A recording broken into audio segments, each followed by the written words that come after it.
special edition of LSU Odyssey Oddcast. No, we're not going to have someone call in and pretend to be Jboy. No.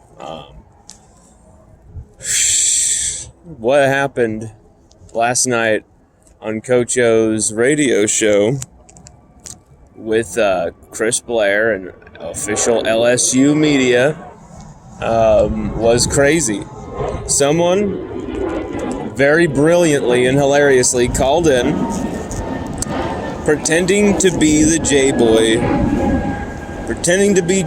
from the Jboy show. Was quite clearly not Jboy. And he hilariously starts setting Coach O up. He says, I'm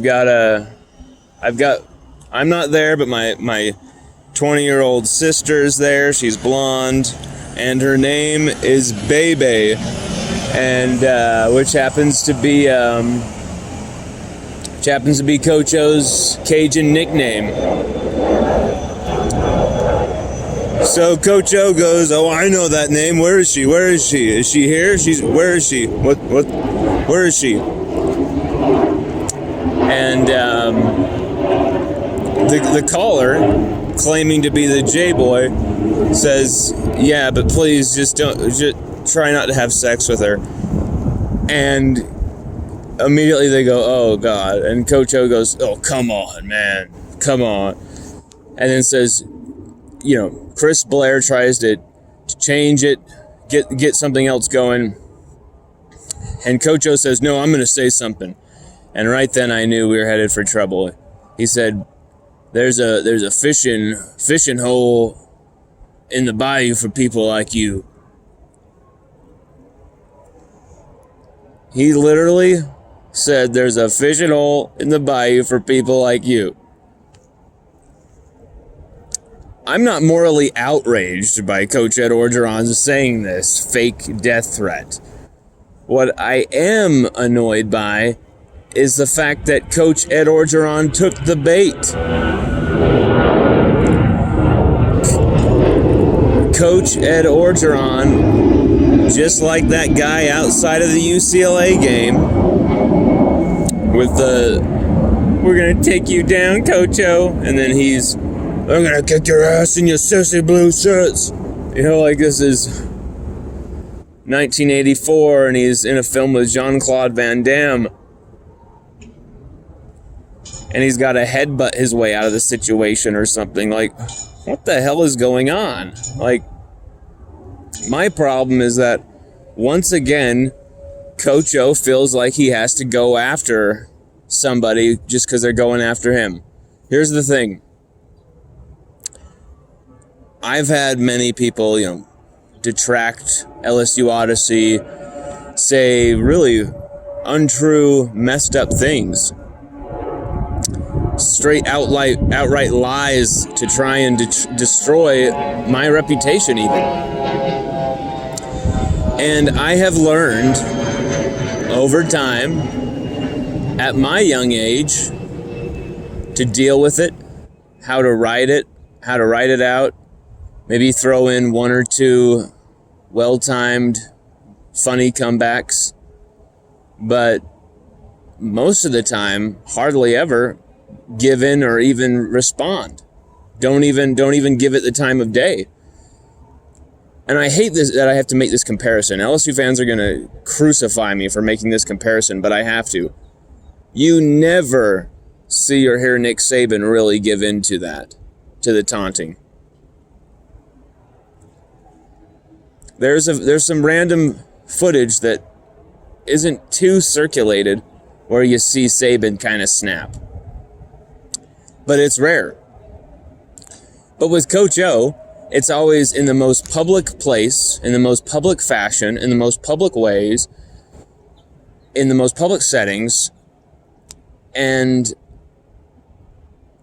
I mean, how do you say anything to that? Chris Blair goes, "Let's get back to football." I mean, how do you segue out of that? we're going to put you in a fishing hole. After the guy says, try not to have sex with my 20-year-old blonde sister.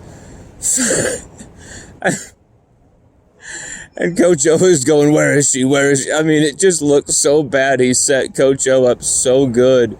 I mean, Coach O has to even admit it himself. He was set up beautifully by the phantom Jboy. Even if you love Coach O, you got to admit that was hilarious. I'm not as morally outraged as some, or he cannot say that he's issuing a death threat. Oh my God. I get it. And this is the second time he's done it. And it's kind of old school. And he thinks Louisiana will back him on that.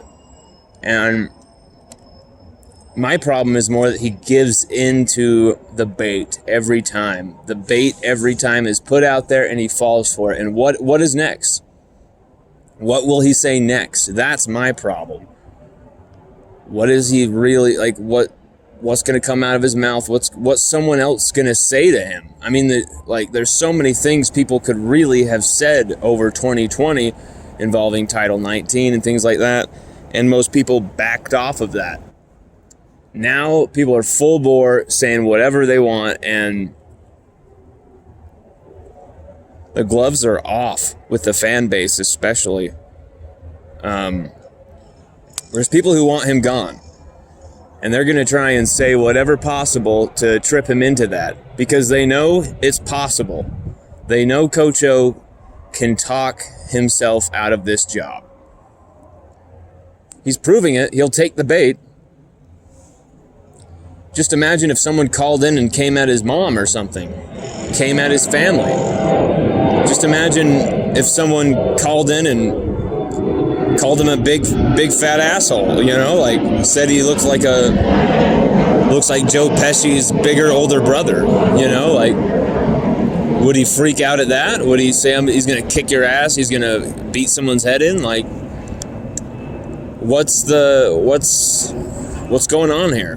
Why does it always have to go to rage?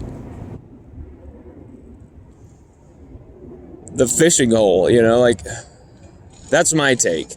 I'm not morally outraged or anything by this, but Coach O cannot take this bait just continuously with this game ahead too. We have to focus on. It's just not smart. It's not right, and it's another distraction to the team. I just want Coach O to stop doing this. It's embarrassing, and I don't think he can stop at this point. He's too big of an ego. He's too big-chested. It's just, I don't get it. Sorry for the noise. I'm out here at work at the site close to the airport here in Salt Lake. Bear with me, but I had to post something about this because I think our take is a little more balanced here.